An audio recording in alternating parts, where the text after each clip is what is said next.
한국에 대한 일본의 결례가 계속되어 한일 관계는 2차 대전 이후 역대 최악으로 극에 달하는 상황이 계속되고 있습니다. 기시다 후미오 총리가 선임된 가운데 지난 15일 대한민국의 문재인 대통령과의 전화회담이 이루어졌습니다. 기시다 후미오 총리는 한국 쪽의 대응을 요구하면서 기존 자민당의 아베 내각의 기존 주장을 되풀이하였는데요. 이와 관련한 한일 관계에 대한 분석 기사가 야후재팬에 올라와 화제가 되고 있습니다. 한일 관계 개선을 위해 가장 먼저 액션을 취해야 할 것은 일본인가, 한국인가?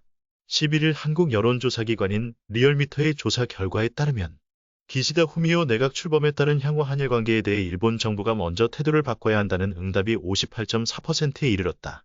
반면 한국 정부의 적극적인 관계 개선이 필요하다는 응답은 29.1%에 그쳤다.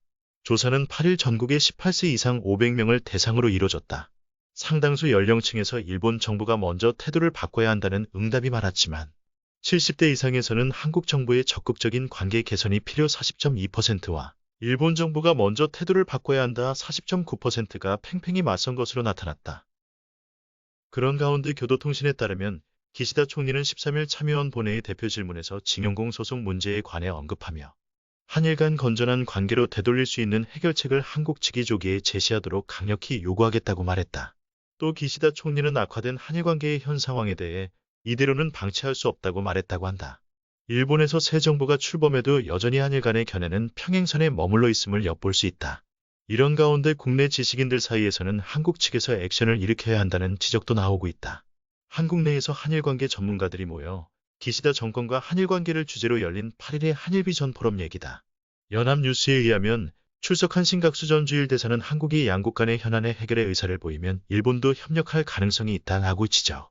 홍석현 한반도평화구축 이사장은 한국이 이니셔티브를 잡으면 일본도 가만히 있지 못할 것이다. 사법부의 판단을 존중한다면서 문제 해결을 미루고 사진 한 장을 찍기 위한 회담만 하고 있어서는 안 된다고 말했다. 한편 오사카에서는 12일 일본 내 전문가들이 모여 한반도를 둘러싼 국제정세 전망을 주제로 세미나가 열렸다.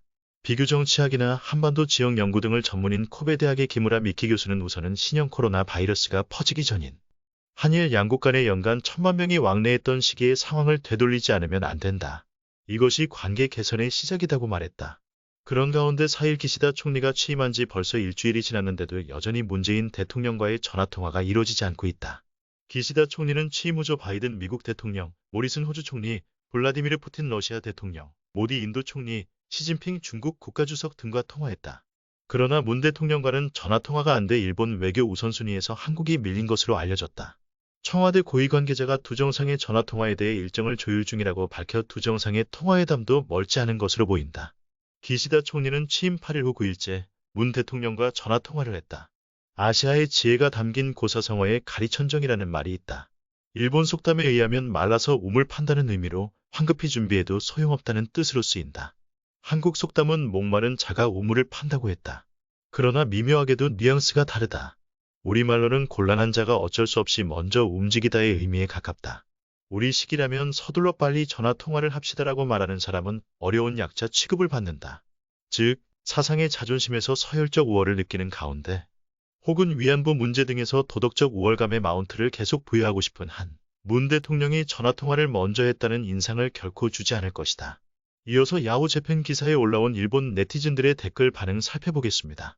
일본 정부가 먼저 태도를 바꿔야 하는 것은 동의합니다. 지금까지의 유감으로 끝내는 방식이 아니라 보다 엄정한 태도를 취해야 한다고 생각합니다. 국제법 위반이라는 명백한 룰 위반을 하고 있는 것은 한국임이 분명하기 때문에 언제까지나 응석 부리지 말고 효과가 있는 제재를 실행해야 한다고 생각합니다. 흔히 세계를 둘러보며 이웃나라끼리 사이가 좋은 편이 적다고 말하는 의견을 보지만 이렇게 불공평한 관계를 가진 두 나라는 없지 않나 싶다. 왜 이토록 오로지 일본이 견디는 관계가 계속되는 것인가?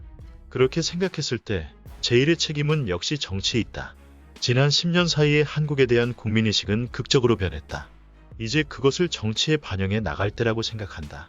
한일 관계 개선을 위하여 어느 쪽이 먼저 액션을 일으켜야 하느냐고 묻기 전에 전제가 잘못됐다. 일본과 일본인은 한일 관계를 개선하는 데 전혀 가치를 두지 않고 전혀 흥미가 없다. 한국이라는 나라가 일본에 전혀 존재 가치가 없기 때문이다. 일미안보, 일중관계, 일러관계, 일호주관계, 일아세안관계, 일이우관계, 지칠 TPP 등 일본은 항상 바쁘지. 기시다 총리는 악화된 한일 관계의 현상에 대해서 이대로는 방치할 수 없다라고도 말했다고 한다. 왜 이대로 방치로 안 되는 거야? 일본에 있어서 이웃나라는 불필요. 아무런 메리트도 없다. 기시다 씨, 제발 서두르지 말아줘. 그쪽에서 관계를 끊는 움직임을 시작하면 되는 것이 아닌가? 왜 안 그러는지 의아해. 위안직도 노동공도 일본 측의 해석이라고 할까 정확한 사실과는 맞지 않는다고 한다면 그것밖에 없잖아요.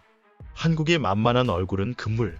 일본은 1965년의 규정을 지키겠다고 한국이 입장을 정할 때까지는 정중한 무시도 좋다고 생각합니다. 그래도 걸리는 것은 위안부 문제 등에서의 도덕적 우월감이겠죠. 위안부는 강제 연행된 것이 아니라 조선인의 자주적 혹은 부모에 비 변제를 위해서라는 설이 유력해지고 있는 가운데 조선이 자기 좋을 대로 만든 위안부를 가지고 도덕적 우월감이라고 하는 것은 이상하다. 용서할 수 없어. 멈춰줬으면 좋겠어. 일본이 먼저 더 강한 제재를 하는 게 좋아. 유감은 이제 필요 없어. 필요한 것은 약속을 지키지 않으면 제재를 받는 것을 몸소 체험하게 하는 거야.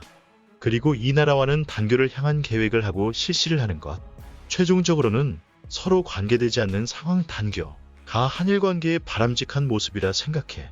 일본으로부터 손을 내밀 필요성은 전혀 없고 기시다 총리가 만약 그런 일을 하면 그야말로 다시 조선에게 편리하게 이용될 뿐이야. 같은 사자성어라도 나라에 따라 해석이 다른 것이 재미있네. 일본에서는 차분히 준비해 제대로 된 결과를 내자는 뜻의 고사성어가 한국에선 급하게 움직인 놈 뒤에서 이익만 챙기려는 셈. 지금까지는 한국이 후진국, 약소국가이기에 용서받았을지도 몰라. 이유는 한국의 이익은 선진국들이 보기엔 미미했기 때문이야. 하지만 한국 경제는 선진국 수준에 올라섰다. 한국이 가로채려는 이익은 유감스럽게도 허용할 수 있는 수준이 아니야. 지금까지와 같은 방식은 이미 통용되지 않아. 통용시키려면 전쟁을 거는 것이나 마찬가지이고 그것은 국제사회가 허락하지 않는 것. 한국은 이제 자신들의 무대가 올라간 것을 이해하고 그에 걸맞게 행동해야 해. 그렇지 않으면 모처럼 올라온 무대를 두들겨 패고 개도국으로 전락할 수도 있다는 생각을 하는 것이 좋겠지. 한국은 학교에서 반일을 주입해서 교육하는 나라입니다. 이 시대에서 수십 년 전 한국은 식민지 시대라고 하지만 병합의 굴욕에서 벗어나지 못한 국가와의 관계 개선은 불가능합니다. 한국의 어린이들이 일본 불매운동 시위에 참가하는 영상은 정말 충격적이었어. 한일협정 당시 일본 정부로부터 한국 정부에 넘어간 징용공 미지급금은 아직 징용공에게 지급되지 않고 있고 더욱이 한일 위안부 합의는 문 대통령이 멋대로 파기했으므로 설립된 위로단체들은 해산돼 일본 정부의 위로금 잔액은 공중으로 날아갔어요. 국가와 국가가 합의 체결한 책무를 다하지 않고 일본이 먼저 행동을 해야 한다는 한국인의 사고회로는 일본인이 보기에는 비정상적으로 밖에 안 보여진다. 그럼에도 불구하고 계속해서 한국 정부와 한국인들이 일본의 책임을 요구하는 것이라면 단교도 어쩔 수 없을 것입니다. 개선을 위한 행동은 한국이 취할 필요가 있어요. 한편 현상 타파를 위해서라면 한일 모두 움직여야 할 테죠. 특히 일본은 단교를 위한 모든 행동을 취해도 좋습니다. 개선하고 싶은 나라가 먼저 다가오면 됩니다. 다만 일본이 먼저 행동을 취하길 바란다면 왜 그럴 필요가 있는지를 일본에게 설명하는 것이 먼저 아닐까요? 불매운동을 일으켜도 일본 경제에 조금의 영향을 줄 수 없는 나라에 대해서 일본이 신경을 쓸 필요가 없다고 생각합니다만. 시청해 주셔서 감사합니다.